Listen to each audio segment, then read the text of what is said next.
"Pick those up, sweetheart." That is what Dr. Caldwell said 48 minutes before a 17-year-old boy's heart stopped beating on his operating table. Katie Morrison moves through St. Michael's Emergency Department in Philadelphia like water, quiet, competent, invisible. Her hands never tremble when she adjusts full lines or repositions trauma patients, though the fluorescent lights catch the white scars webbing across her forearms when she reaches overhead for supply cabinets. The antiseptic smell and cold steel gurneys feel more familiar to her than her own apartment. She keeps a tarnished military challenge coin in her scrub pocket, rolling it between her fingers during the 3 a.m. breaks when no one watches. The other nurses gravitate toward her during codes, following her calm instructions without question, a dynamic that hasn't escaped the notice of the new head of emergency medicine. Dr. Caldwell arrived 3 weeks ago with a leather briefcase, a stack of cost-cutting protocols, and an absolute need to establish hierarchical control. He'd spent his first week in the cafeteria loudly betting the attending physicians that Katie would quit within 7 days. "She'll fold," he'd announced to 3 surgeons over his overpriced salad. "Nursing staff like that always do. Too soft. Too old. Give her a week." The surgeons had exchanged looks but said nothing. Caldwell circles Katie's station now, watching how the emergency department staff defers to her judgment over his written orders, how they move faster when she's in the room, how the machines seem to respond to her touch. This is not acceptable. This is not how hierarchy works. It's her first break in 9 hours.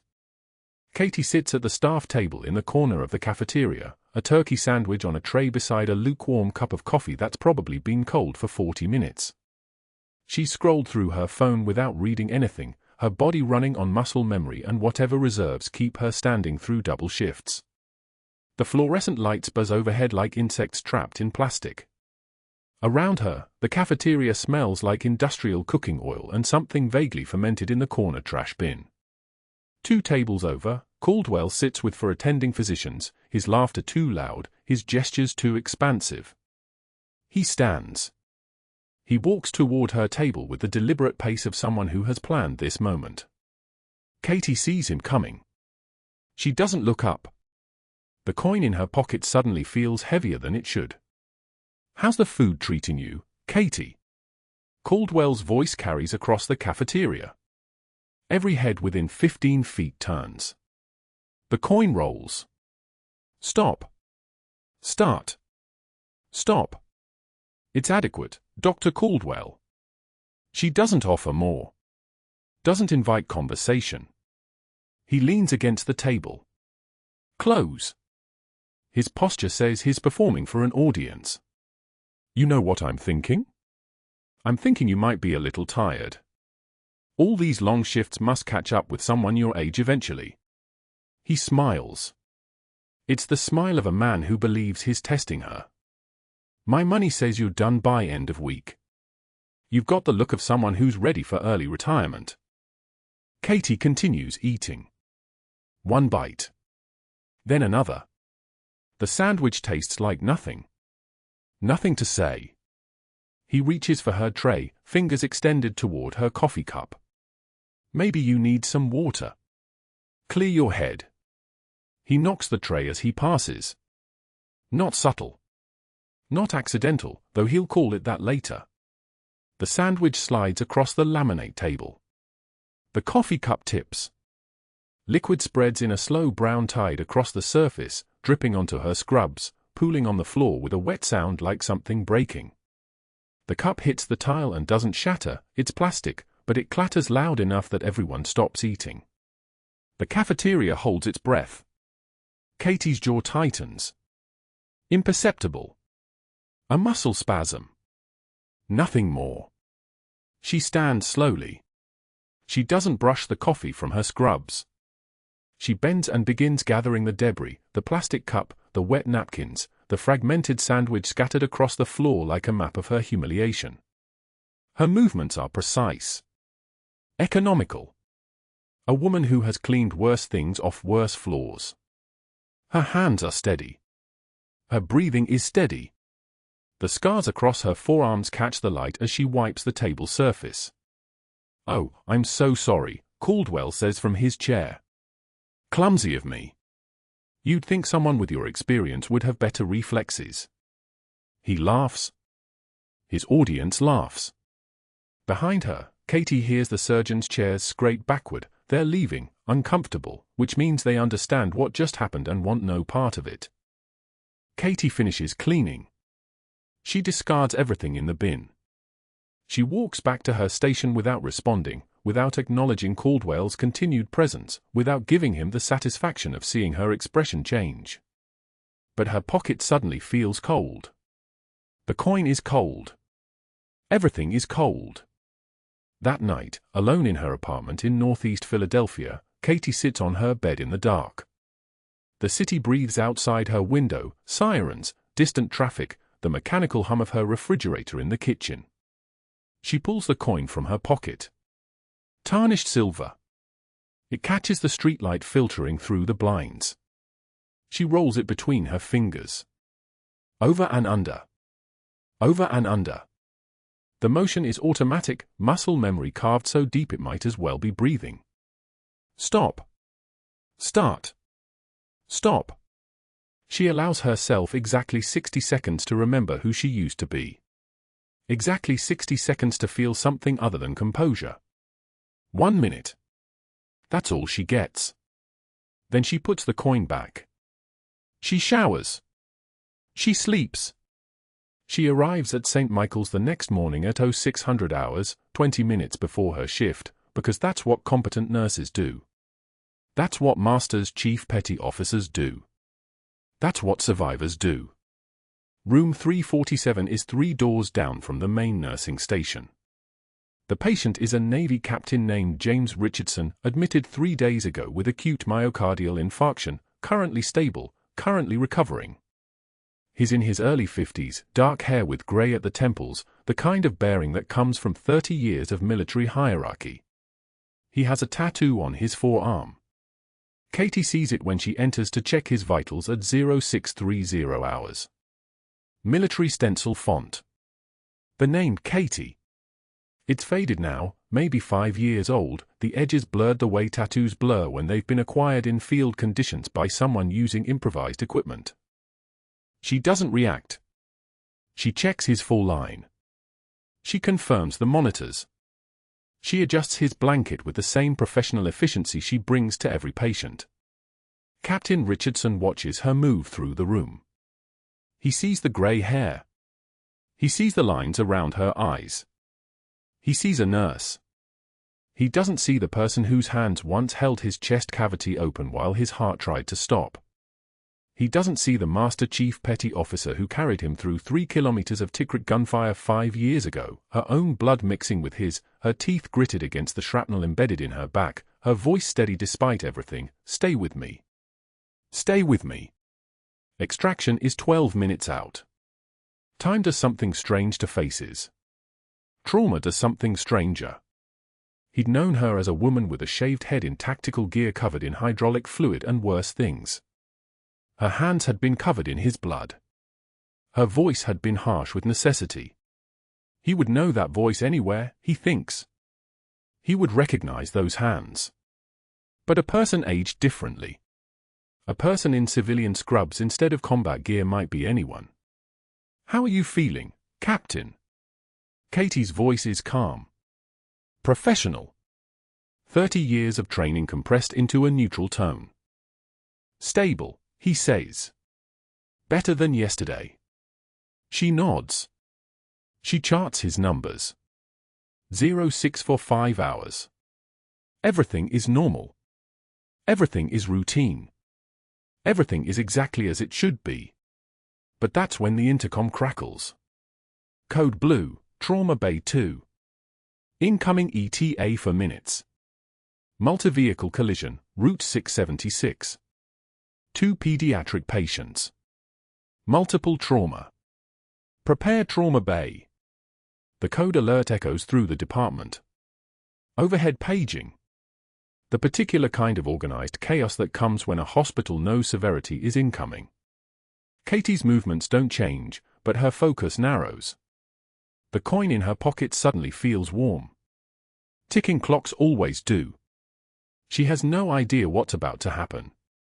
The multi-vehicle pile-up arrived at St. Michael's at 11:53 p.m. on a Thursday, the kind of night when the ER transforms into controlled chaos and everyone remembers why they chose medicine or realized they made a terrible mistake. 3 sedans and a semi-truck had collided on the Vine Street Expressway during a flash rainstorm, hydroplaning into each other at 47 miles per hour like dominoes made of twisted metal and human fragility. 7 patients came through the doors in rapid succession, 2 walking, 3 on stretchers, 2 arriving by separate ambulances. Katie Morrison heard the first alert tone crackling through the intercom while she was restocking the trauma bay crash cart, her hands moving with the fluid efficiency of someone who had organized medical supplies in field tents under rocket fire.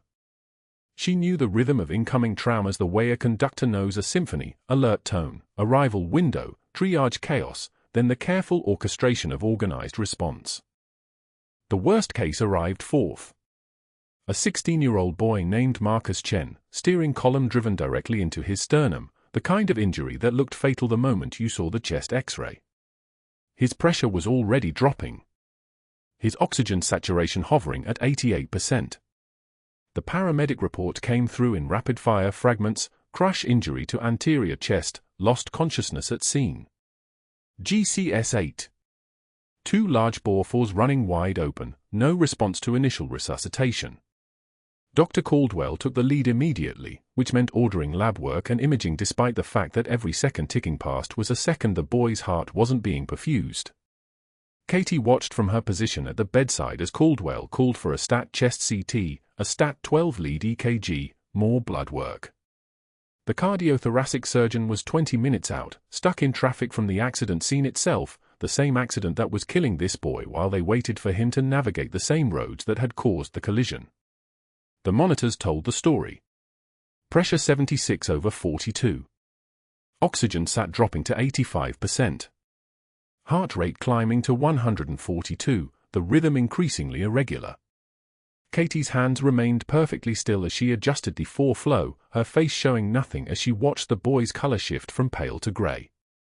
She had seen this exact progression before, in a compound in Tikrit during the summer of 2019, in a young Marine named Richardson who had taken shrapnel through the chest and bled out in her arms over 14 hours while the extraction team fought through enemy fire. The boy on the bed in front of her was different, American, civilian, surrounded by monitors instead of desert sand, but the physiology was identical. The body failing. The clock running out. Caldwell ordered more imaging. Katie wanted to scream. At 11:54 p.m., the boy's rhythm deteriorated further. Not quite flat line, but close enough that his blood pressure dropped below 70. Caldwell stood at the bedside, his face showing the early signs of someone realizing he was about to lose a patient and there wasn't anything in the standard protocols to stop it. He called for more labs. More monitoring. Katie's jaw clenched, the only outward sign of the violence contained in her chest. At 11:56 p.m., Marcus Chen flatlined.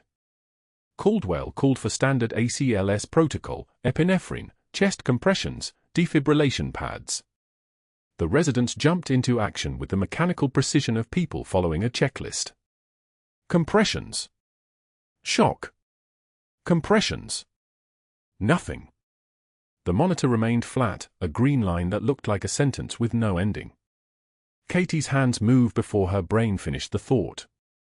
She called for a thoracotomy tray, scalpel, retractors, clamps, bovie-cautery, her voice cutting through the organized chaos with the exact tone she would have used 15 years ago calling out orders in a combat casualty collection point. The surgical tech froze, looking at Caldwell, but Katie was already moving, her hands already prepping the chest in 30 seconds flat, skin preparation, drape, exposure. She didn't ask permission. She didn't wait for authorization. She was a Master Chief Petty Officer who had performed surgical procedures in a compound in Tikrit with nothing but field supplies and a prayer, and this boy was going to die if she waited for the attending physician to finish checking his protocols. "What the hell are you doing?" Caldwell's voice hit the trauma bay like an electrical charge. "Stop. You cannot, stop immediately." Katie made the incision anyway. Left anterolateral thoracotomy, blade moving through skin and muscle and fascia with the precision of muscle memory that never forgets. The layers opened. She could already see the problem: massive hemopericardium, blood filling the sac around the heart, the pressure preventing the organ from beating. She cut the pericardium. Blood evacuated in a dark rush, and suddenly the heart was visible, enlarged, struggling, still attempting to beat despite the massive insult. Direct cardiac massage. Her fingers entered the chest, finding the heart, compressing with the exact rhythm and pressure of someone who had held a dying captain's cardiac output in her hands while shrapnel worked its way out of her own back. The monitor showed ventricular fibrillation. She called for internal paddles, charged to 20 joules, and the surgical tech, now recognizing the command tone of someone who knew exactly what she was doing, obeyed without looking at Caldwell. The paddles delivered their shock. The heart stuttered. Caught. Began to beat. Regular rhythm, sinus, steady. Katie's hands continued the compressions, watching the monitor climb. Pressure 62. 75, 88. Oxygen saturation climbing like a prayer being answered. The boy's color began to shift back from gray toward human. She worked the compressions for another 90 seconds, then released, watching the monitor continue its steady cadence. The heart was beating on its own. The boy was alive because a nurse had performed emergency open cardiac massage using a procedure that was unauthorized, unorthodox, and absolutely necessary. The cardiothoracic surgeon arrived 6 minutes later to find the patient stabilized, the chest beginning to be closed with careful sutures by hands that hadn't trembled once during the entire procedure. The trauma bay had gone quiet, that particular quiet that comes after adrenaline burns off and people realize what they just witnessed. Katie finished closing, dressed the wound, and moved toward the sink without looking at anyone. The blood came off her forearms in slow swirls down the drain, rust-colored water mixing with soap and the sounds of the hospital continuing its endless rhythm around them. Caldwell approached her at the sink, his face the color of old cement, his voice dropping to the kind of quiet that feels more dangerous than yelling. "You just ended your career," he said. "Unauthorized surgical procedure. Practicing medicine without a license. Performing a thoracotomy without surgical credentials. I'm calling the board tonight. I'm calling the state medical examiner. I'm calling every legal contact I have, and trust me, sweetheart, I have many." Katie dried her hands with the kind of deliberate slowness that suggested she was not particularly impressed with threats. She met his eyes for the first time since she'd made the incision, and in that moment, Caldwell saw something that made him take a half-step backward, not fear, but the kind of absolute certainty that comes from someone who had already survived far worse than career destruction. "The boy is alive," she said, her voice dropping an octave lower than it had been that morning. "That's what matters." She walked past him toward the locker room, leaving wet footprints on the tile floor. Caldwell stood alone at the sink, his hands gripping the edge, his mind already racing through the mechanics of her destruction. This was better than he'd expected. This was a gift. She had handed him exactly what he needed, a clear violation of hospital protocol, witnessed by 6 staff members, captured on the department security cameras. The board would have no choice. The state would have no choice. She was finished. That night, at 2:34 a.m., Katie sat in her car in the St. Michael's parking garage, her forehead pressed against the steering wheel, the engine refusing to turn over, her body finally unable to move after 6 hours of constant forward motion. The rain hammered the windshield like applause for a performance no one was supposed to give. She pulled the tarnished military challenge coin from her scrub pocket, the one she had carried for 5 years, the one that bore the insignia of Task Force 121, the one that proved she had existed in a life before this one. She held it in her palm and allowed the reality to settle over her like fog. She had just saved a boy's life using skills that officially didn't exist, in a country where that action was recorded, witnessed, and would very soon be weaponized by someone who understood exactly how to destroy her with the truth about what she had done. The challenge coin pressed against her ribs through the thin fabric of her scrub pocket as Katie walked through the hospital corridors that evening, the metal warming against her skin like a secret with its own heartbeat. She had kept it there for 5 years, the same 5 years she had worn the gray in her hair, the same 5 years she had answered to just a nurse, the same 5 years the Pentagon had kept her existence buried so deep that even her own service record showed nothing but redacted pages and disconnected phone numbers. But that night, as she clocked out and pushed through the sliding glass doors into the Philadelphia evening, she had no way of knowing that Dr. Caldwell was already on his phone, speaking in low measured tones to men whose names appeared on hospital letterhead and whose favors he had very carefully collected over the previous 8 years. Dr. Yates took the call at home, still in his office chair, still wearing the tie he'd knotted that morning. Caldwell's voice carried the smooth certainty of a man who understood leverage the way other men understood breathing. "I need the Research Grant Subcommittee to move quickly on the investigation," Caldwell said. "No preamble, no pleasantries.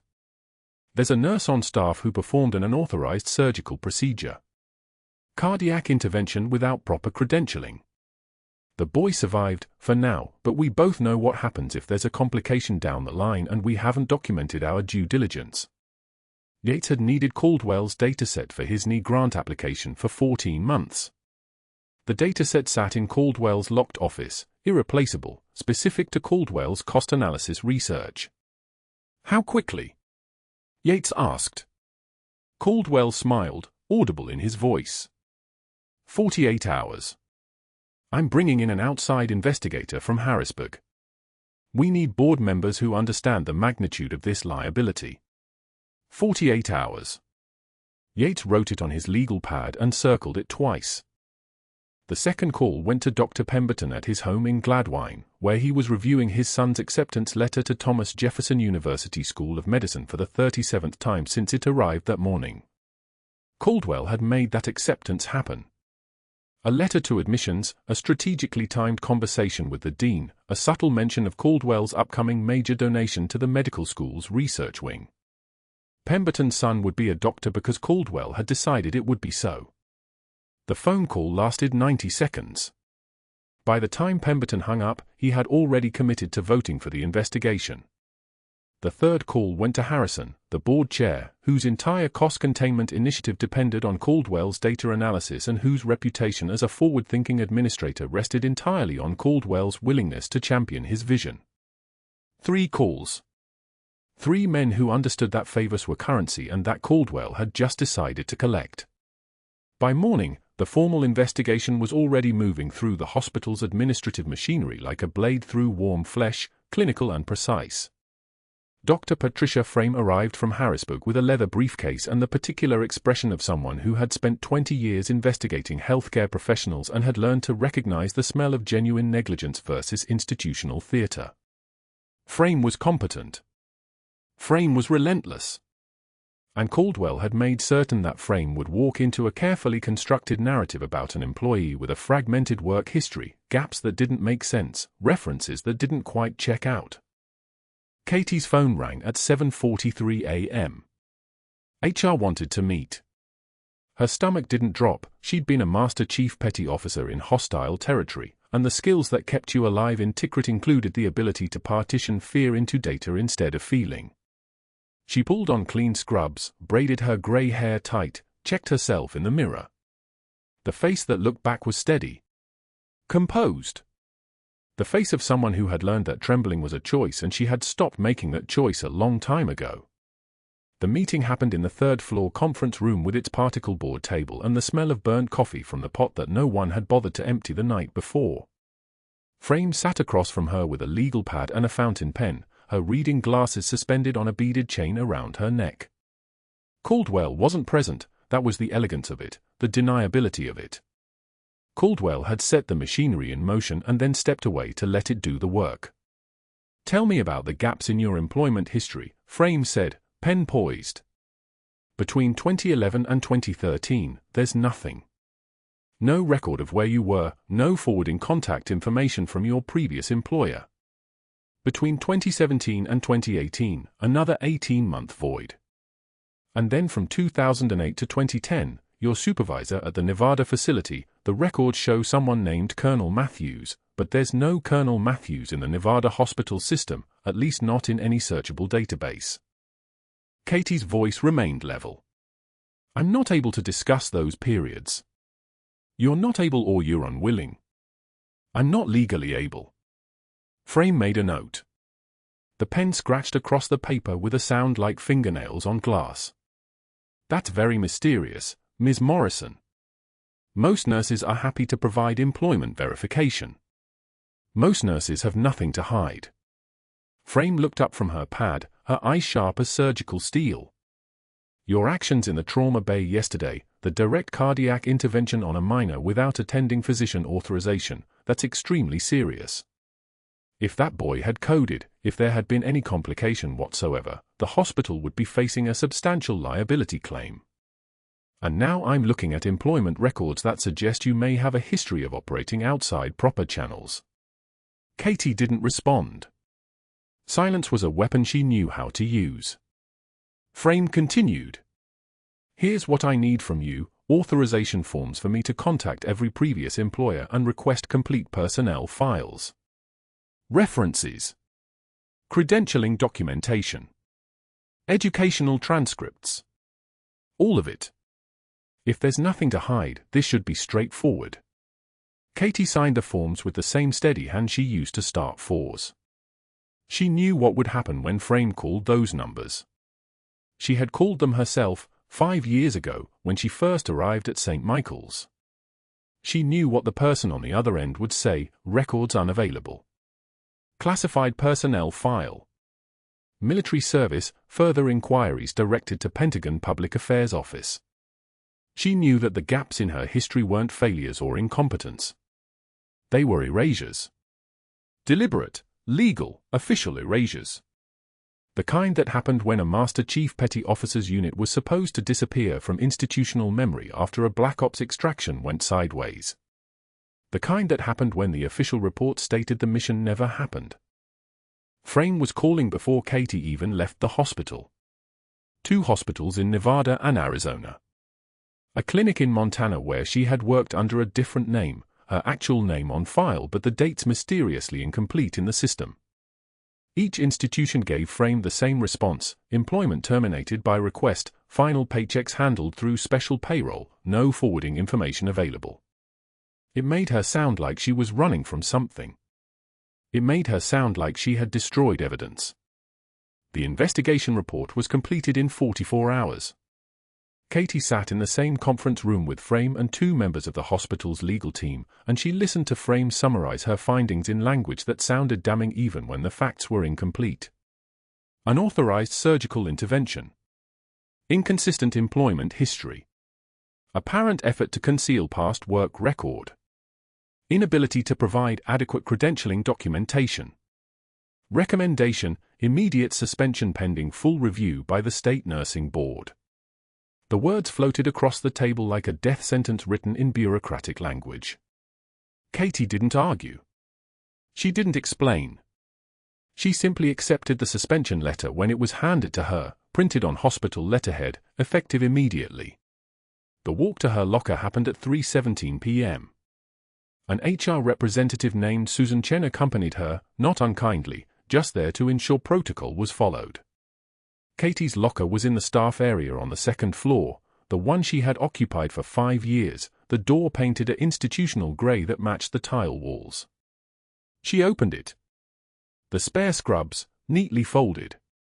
The photo of Marcus at 16, grinning from the frame, taken last summer before everything had started to crack.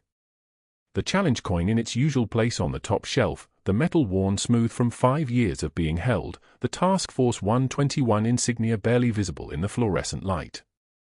She put everything in a canvas bag that Susan provided. The bag's weight felt wrong, too light for 5 years of work, too heavy for everything she had lost. The parking garage was concrete and shadows, the kind of place that amplified every sound, her footsteps echoing off the ground level, a car alarm somewhere distant and mournful, the fluorescent lights buzzing like insects trapped in plastic. She found her Toyota, the one she'd bought in Arizona 5 years ago, and climbed into the driver's seat.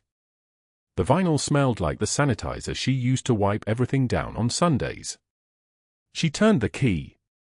The engine clicked. Once. Twice. Dead. The battery had been failing for weeks. She'd meant to get it replaced. She'd meant to do a lot of things she'd never gotten around to doing: emergency contact updates, actual friendships, a life that extended beyond work and silence. She sat there with her forehead pressed against the steering wheel, her hands gripping it so tightly that the muscles in her forearms began to cramp, and for the first time in 5 years, her body refused to move forward. The parking garage around her was so quiet you could hear the car next to hers ticking as its engine cooled. She sat there for 41 minutes, watching the light shift as afternoon turned toward evening, before she finally reached for her phone and called her son. Marcus answered on the second ring. He was still in school, she knew. He'd texted from calculus that morning with a photo of a particularly vicious word problem. Mom. His voice shifted immediately, the way it always did when he heard her, from teenage casualty to something more careful. What's wrong? I'm in the parking garage, she said. Her voice sounded very far away. The car won't start. Can you pick me up? She didn't tell him about the suspension. She didn't tell him that the tarnished coin in her pocket was the last physical evidence of a life that the government had officially decided never existed. She just sat there in the car, holding the phone to her ear, and waited for her son to say he was on his way. The severance paper sat unsigned on Katie's kitchen table, weighted down by the tarnished challenge coin. Within 48 hours, the suspension had become official. Her security badge, deactivated, useless, a piece of plastic that no longer opened any doors. Her locker, cleaned out by human resources, every personal item returned in a cardboard box that smelled like institutional indifference. A photograph of Marcus at his high school graduation. A spare pair of compression socks. The things a life accumulated when it was trying to look normal. She'd driven to the parking garage in her own car that afternoon, the one she'd bought used 5 years ago when she first arrived in Philadelphia, before she understood that some chapters of your life get erased and you just keep driving. The elevator doors opened on the 4th sublevel, fluorescent lights humming their mechanical song, oil stains mapping out spaces where better lives parked. Her car sat in the corner, the grey sedan with a cracked passenger mirror she kept meaning to fix. Katie made it to the driver's seat. The door closed with a soft thud. And then the shock hit, the kind that doesn't arrive as trembling or panic, but as a complete cessation of movement. Her forehead pressed against the steering wheel, the horn silent because she didn't push it, just rested her weight against cold plastic. Her hands didn't shake. They simply stopped working. Years of constant forward motion, 12 years of military deployment, 5 years of civilian reinvention, every single day pushing toward the next task, the next shift, the next person who needed saving, and now there was nothing left to push toward. The engine wouldn't turn over. Not because anything was broken, but because Katie's hands wouldn't obey the command to insert the key. She sat there for 23 minutes, forehead against the wheel, listening to the parking garage breathe around her, the distant sound of an elevator ascending, the drip of water from a pipe somewhere in the concrete darkness, the hiss of air escaping from a tire that had been losing pressure for months. Her phone rang at 6:22 p.m. Mom. Marcus's voice came through like a rope thrown into deep water. 17 years old, her son's eyes, the kind of kid who asked too many questions and didn't accept half-truths the way other teenagers did. Where are you? You said you'd be home by 6. Katie's jaw tightened. She'd told him nothing. Told him she had a work situation. Told him not to worry. Told him the lie that mothers tell when they're trying to protect their children from truths that don't protect anything. I'm on my way, Katie said. Her voice came out steady, the mask still in place. Just running late. Dad called, Marcus said. He said the hospital called him. He said there was something about an investigation. Mom, what's happening? Katie closed her eyes. 23 years since she'd carried a bleeding captain through Tikrit streets, and the weight of that moment had never gotten lighter. It had just learned to hide better. We'll talk when I get home, she said. I promise. But when she pulled into the driveway of their apartment complex on Rittenhouse, Marcus was waiting on the front steps. 17 years old and standing with the posture of someone who'd already made a decision. In his hands, a wooden shadow box, mahogany stain faded by time and covered with a layer of dust that suggested it had spent years in a closet where Katie had tried very hard not to think about it. "Mom," he said. His voice cracked with something between anger and desperation. "I found this." Katie's entire body went rigid. Not visible, not dramatic, just a sudden crystallization of every muscle at once, like ice forming across the surface of something still trying to move. Inside the shadow box, a purple heart. A bronze star with a small V device in the center, combat valor. A Navy Cross, the third highest military honor, hanging from its ribbon of pale blue and white. Medal she had earned in countries she was never supposed to talk about. Evidence of a life that was supposed to remain classified, buried, erased. "Where did you find that?" Her voice had changed without her permission, dropped half an octave, lost its civilian softness. "The hall closet," Marcus said. "Under the winter coats. Behind the box of your old uniforms." He looked at her with the same eyes she saw in the mirror every morning, except his were still bright with things she'd tried to burn out of her own. "I went looking because Dad sounded scared. And I figured if the hospital was coming after you, maybe I needed to understand why." Katie reached for the shadow box. Her hands moved automatically, muscle memory taking over before thought could catch up. She turned it in her hands, studying the medals as if they belonged to someone else. The purple heart, the combat wounds, the shrapnel in her back that had healed into a patchwork of scar tissue that would ache on cold mornings for the rest of her life. The bronze star, the extraction, the command decisions, the weight of knowing that one tactical call meant 3 lives instead of 4. The Navy Cross. That one always made her breath catch, even now. 5 years of trying not to think about it. "What happened?" Marcus asked. "What did you do to earn those?" "Things that don't exist," Katie said quietly.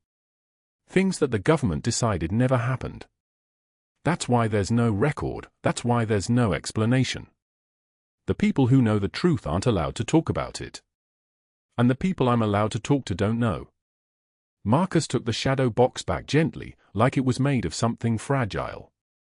"There's a hearing," he said. It wasn't a question. "In 3 days. The hospital's board is going to decide whether to fire you." "Yes." "Then you're going to show them this." Katie's composure cracked, just barely, a pause that lasted one breath too long. "I can't, Marcus." "I was ordered." "By who?" His voice carried the kind of conviction that only 17-year-olds could manage, the certainty of someone who hadn't yet learned that some things are stronger than orders. "The same people who made you disappear? The same people who turned you into a ghost so you could pretend to be a nurse in Philadelphia while you worked twice as hard as everyone else and got half the respect?" Katie turned away. Through the apartment window, she could see their living room, small, modest, deliberately chosen to be unremarkable. The kind of space a woman with nothing to hide would choose. Except she was hiding everything.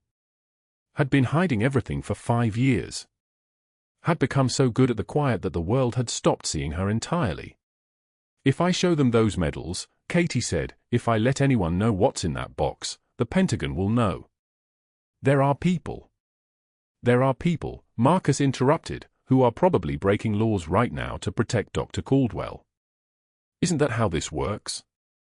Isn't that why you're sitting in a parking garage unable to turn your car on?" He was right. Katie hated that he was right. The morning of the hearing arrived gray and cold. Katie dressed in gray slacks and a white blouse, simple professional clothes that gave nothing away. No jewelry except her watch, a military-issue Garmin that she'd worn for 14 years and never managed to leave behind. Marcus sat across from her at the kitchen table, the shadow box between them like a landmine they were both deciding whether to step on. "You understand what happens if I do this," Katie said. It wasn't a question. "I understand what happens if you don't," Marcus replied. St. Michael's Administrative Conference Room occupied the entire north corner of the 4th floor. Long mahogany table, hospital board members seated on one side like judges preparing for a tribunal. Caldwell sat at the head, Dr. Frame beside him with a manila folder of evidence. A court reporter in the corner, fingers poised over her stenotype machine. Caldwell's power source made visible, 3 board members he'd called in favors with, their body language already predisposed toward sympathy. This was institutional strength. This was the weight of a system protecting its own. Katie sat alone on the opposite side of the table. No lawyer. No witnesses. No defense except the truth she could not speak. "Ms. Morrison," Harrison began. He was the board chair, a man in his 60s with the careful diction of someone who'd learned to measure every word. "You've been presented with the hospital's findings regarding unauthorized surgical procedures. You performed direct cardiac massage on a patient without physician authorization. You performed an open-chest procedure despite lacking proper credentialing for such an intervention. How do you respond to these allegations?" Katie's jaw tightened imperceptibly. She had been trained to not answer. Trained that silence was the only safe response. Trained that speaking was a weapon you used only when there was no other choice. "I saved his life," she said. "That's how I respond." Caldwell leaned forward. His smile carried the confidence of a man who believed the game was already won. "This woman has been practicing nursing under false pretenses," he said, his voice smooth as oil. When challenged on her incomplete employment history, when confronted with the gaps in her credentialing, she performed an emergency procedure that violated every protocol in this hospital. "She's hiding something, and we all know it." The room murmured agreement. 5 years of careful invisibility, and it took 5 minutes to tear it down. "Can you explain," Harrison said, "these gaps in your employment record? You worked in San Diego for 3 years, then there's a 2-year period with no employment listed, then you appear here in Philadelphia 5 years ago. What were you doing during that gap?" "I cannot explain," Katie said simply. Her voice had not wavered. "I cannot." That's when the conference room doors slammed open. Marcus Morrison stood in the doorway, breathing hard, holding the shadow box like a talisman. 17 years old, his mother's composure and his father's build, carrying the weight of a decision he'd made in the hallway 30 seconds earlier. The court reporter's hands froze. Caldwell's smile died. "Mom," Marcus said. His voice cracked with desperate conviction. "They need to see these." The security guard at the door, Jim Kowalski, Navy veteran, 8 years enlisted before a shoulder injury sent him to civilian life, stepped forward to intercept the boy. His eyes moved from the Purple Heart to the Bronze Star to the small ribbon of the Navy Cross, and he stopped. His entire body stopped. For 5 seconds, he simply stared. Then his posture changed, spine straightening, shoulders back, the automatic physical response of a man who understood the weight of what he was looking at. "Master Chief Petty Officer on deck," Kowalski said. His voice carried across the conference room like a command. 3 board members stood reflexively before catching themselves, unsure what was happening. Caldwell's face darkened from red to something closer to purple. "This is highly irregular," he began. "Let the boy speak," Harrison said. Marcus set the shadow box on the table with trembling hands. "My mom didn't want me to bring these," he said. "She was ordered not to. But you're about to fire her for being the kind of person who runs toward danger instead of away from it."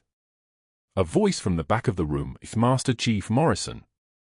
A rear admiral entered, Michael Torres, in Philadelphia consulting on the Navy's Hospital Partnership Program, drawn by Kowalski's announcement like a magnet to metal. He approached the shadow box, studied the medals, his face unreadable. His presence filled the room like something solid, something with weight. "I've been trying to locate this woman for 5 years, Torres said.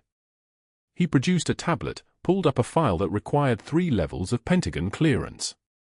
The screen glowed with the kind of classified information that makes regular people understand they are standing in waters deeper than they knew existed. Master Chief Katie Morrison. Navy Special Warfare Support. Officially, she does not exist. The silence in the room became the loudest sound Katie had ever heard. Torres read from the file, his voice measured and clear. April 2018. Tikrit, Iraq. Operation Copper Dagger, a Black Ops extraction that was compromised during execution.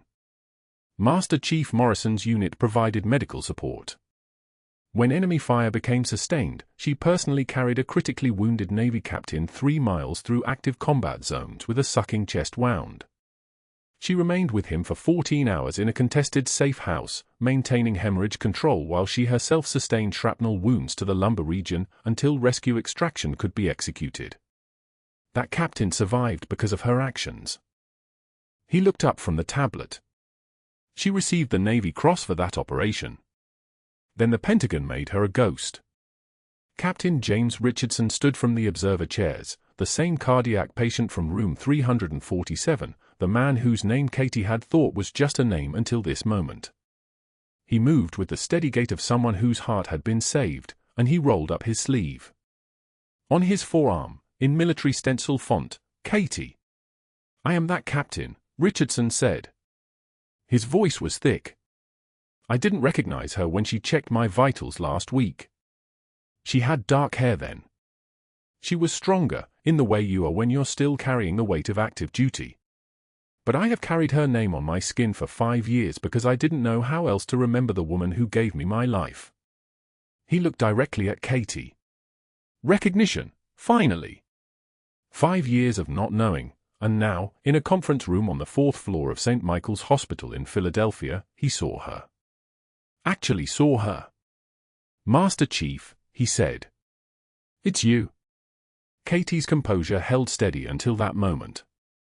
Her face remained controlled, her breathing regulated, her body language unchanged. But a single tear traced down her cheek, just one, just enough to prove she was still human beneath all the training. She wiped it away before anyone could see it, except everyone had already seen it. 10 seconds of absolute silence. The fluorescent lights hummed their mechanical song. The rain outside hammered against the windows like applause nobody had asked for. Harrison turned to Caldwell slowly. "Dr. Caldwell," he said, his voice carefully measured, "you launched an investigation that brought in federal auditors. Those auditors have been reviewing hospital records for the past 72 hours. Dr. Frame cleared her throat. "Mr. Harrison, I need to inform the board that my review uncovered irregularities in multiple patient files associated with Dr. Caldwell's previous position. Falsified surgical outcomes. Medicare fraud. Patient complications that were never reported to licensing boards." The room went very still. The room went so quiet you could hear the fluorescent lights hum above the long table. Then Jim Kowalski stepped forward, the security guard at the hospital's main entrance, the one who always nodded at Katie during shift changes. He was holding the shadow box. His hands weren't steady as he opened it. "Master Chief Petty Officer on deck," Kowalski said, his voice sharp as a drill sergeant's. His posture snapped to attention, the kind of automatic response that comes from muscle memory deeper than conscious thought. The medals caught the overhead light. Bronze Star. Silver Star. 2 purple hearts arranged like stepping stones through hell. And then the Navy Cross, the one that makes General salute. Dr. Caldwell's jaw tightened. This is irrelevant to The hearing room door opened again. Rear Admiral Catherine Torres entered, and the temperature in the room seemed to drop 15 degrees. She wasn't in uniform, but she carried herself like someone accustomed to commanding destroyer groups. She had a folder, not thick, but the kind of thin folder that contains classified information. The kind that takes 5 years of Pentagon bureaucracy to locate. "I've been searching for Master Chief Morrison's service records since 2019, Torres said, pulling a chair without asking permission. "The Navy doesn't lose records easily. It takes active interference to make them disappear. I finally got clearance to access hers yesterday." Torres opened the folder, and her voice became a low instrument of precision. 3 major operations. Kandahar Province, 2017. Helmand Valley, 2018. Tikrit, 2019. Combat medic attached to SEAL Team 3, Charlie Platoon. 14 confirmed combat saves in that final deployment. Highest casualty recovery rate in her unit. That recovery rate exists because she doesn't leave wounded behind. Not ever. Katie sat very still, her hands folded on the table in front of her. Her fingernails were still stained slightly orange from the antiseptic scrub she'd used that morning, before her life imploded. Captain James Richardson stood from the observer's chair. He was still wearing his uniform, a navy dress blues, the kind that means ceremony and respect. His sleeves were rolled up. His left forearm showed the tattoo clearly, Katie, written in dark ink that had been there for 5 years, since a surgical hospital tent in Iraq where a woman with a voice like gravel had told him to stop bleeding and he'd obeyed because that voice carried the authority of someone who had stared into the machinery of death and won. "I was the patient," Richardson said. September 14, 2019. Tikrit sector. My Humvee took RPG fire. Sucking chest wound on the right side. I was losing consciousness. They said I had maybe 30 minutes before cardiac arrest became inevitable. He looked directly at Katie. Master Chief Morrison did a needle decompression, got my lung reinflating. Then she carried me 3 miles through active fire zone. 14 hours until medevac arrived. She stayed with me the entire time. Never moved. Never left.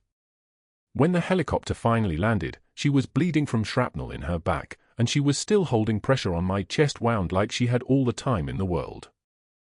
The room held its silence like it held its breath. I got her name tattooed the week I recovered enough to sit in a chair, Richardson continued. I spent 5 years trying to find her. The Navy said her records were classified. The hospital she worked at said she quit with no forwarding information. She just vanished. Like she was erased. And then one day I end up in room 347 at St. Michael's, and the grey-haired nurse checking my vitals has a scar on her left hand that matches the scar pattern from shrapnel wounds I saw in a medical photograph. I knew. I've always known. Caldwell stood abruptly, his chair scraping against the floor with a sound like breaking glass. This is absurd. A compelling story, Captain, but it's still just a story. A nurse performing an authorized open-chest cardiac massage remains unauthorized.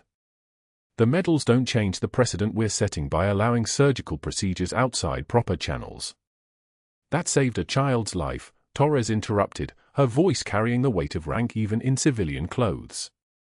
Using skills she developed in combat medicine that exceed most civilian surgical training. Skills she couldn't list on a resume because her service record was classified. Skills that made the difference between a boy going to medical school and a parent's funeral service. Caldwell turned to his 3 board allies, Yates, Pemberton, and Chen, searching their faces for the support he'd counted on. But Yates and Pemberton were studying the table in front of them with sudden interest. Chen was pale.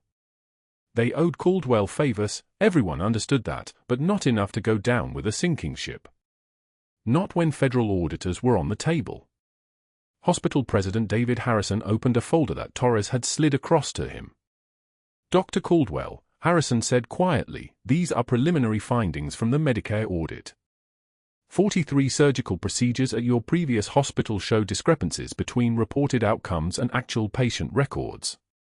17 cases of complications that were never filed with state medical boards as required. 8 cases where you billed for procedures that were never performed. All were performed by residents under your supervision whose names you didn't disclose." The color drained from Caldwell's face like someone pulling a plug from a bathtub. "You called in federal auditors to investigate Ms. Morrison," Harrison continued. "Those same auditors cross-referenced your credential history. The weapon you chose has destroyed you, Dr. Caldwell." Torres leaned forward. "The State Medical Board has been notified. There will be a formal investigation into your license. The hospital's legal team recommends immediate termination to limit institutional liability." Caldwell looked around the room, at the board members who wouldn't meet his eyes, at Torres's impassive bearing, at Richardson still standing with his tattooed arm exposed. At Katie sitting with her hands folded, her face finally showing the faintest hint of something that might have been vindication, though she was careful not to call it satisfaction. "This is," Caldwell started, then stopped. There was nothing left to say. His network had abandoned him. His strategic competence had evaporated like sweat under pressure. The hierarchical authority he'd weaponized against Katie had turned on him with institutional precision. He'd tried to break someone who'd been built in places where breaking meant death, and in doing so, he'd exposed his own fractures to the light. Harrison's voice was cold and final. "Dr. Caldwell, you are terminated effective immediately. Security will escort you from the building. You have 1 hour to clear your office." Caldwell gathered his briefcase with hands that barely functioned, his face mottled with rage. As Kowalski approached, ready to escort him out, Caldwell turned back to Katie one last time. "You think you've won? You're just a washed-up soldier playing nurse." Master Chief Petty Officer, Richardson said quietly from across the room. "And she's the reason I'm alive. Show some respect." The door closed behind Caldwell. The sound was soft but absolute, like a lock turning on a vault. The room exhaled. 6 months later, Katie Morrison stood at the nurses' station in St. Michael's Emergency Department wearing a badge that read Nurse Manager, Emergency Services. The hospital didn't just reinstate her, they promoted her, restructured the entire department around her leadership, and issued a formal apology that included a donation to a Navy veteran support charity in her name.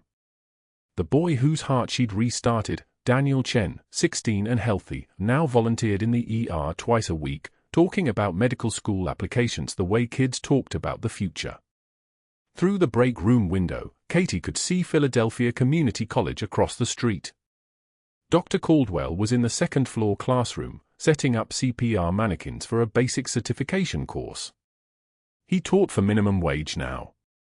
His medical license had been suspended pending investigation, and the investigation had found enough inconsistencies to make the suspension permanent. This was the only medical work left to him, teaching people how to save lives while his own career remained flatlined. Katie felt no satisfaction. Only a distant sadness for what he could have become if he'd led with something other than contempt. That evening, Captain James Richardson sat at her kitchen table with Marcus, helping her son fill out his Naval Academy application. Richardson had become a regular fixture in their lives, partly from gratitude, partly from genuine friendship, partly because he'd spent 5 years searching for this woman and now that he'd found her, he wasn't letting her disappear again. The tarnished challenge coin that had lived in Katie's pocket for 5 years now sat on her mantle in a small frame, beside the shadow box of medals that Marcus had insisted she display. "Your mom never mentioned any of this?" Richardson asked Marcus, gesturing to the medals. Marcus shook his head. "She doesn't talk about who she was. Only who she is." Katie entered with coffee, set cups in front of them both. Richardson looked up at her, this grey-haired nurse manager who once carried him through 3 miles of hell with shrapnel in her back and his blood on her hands. "You know what I've learned," Richardson said. "The ones who have seen the worst often give the most." Katie's hands didn't tremble when she poured her own coffee. She allowed herself a small smile, the first one in 6 months that reached her eyes, and for once, she didn't hide who she used to be. If you made it this far, you know what real strength looks like. Subscribe for more stories about the heroes nobody sees until it's too late. Leave a comment. Have you ever misjudged someone who turned out to be extraordinary?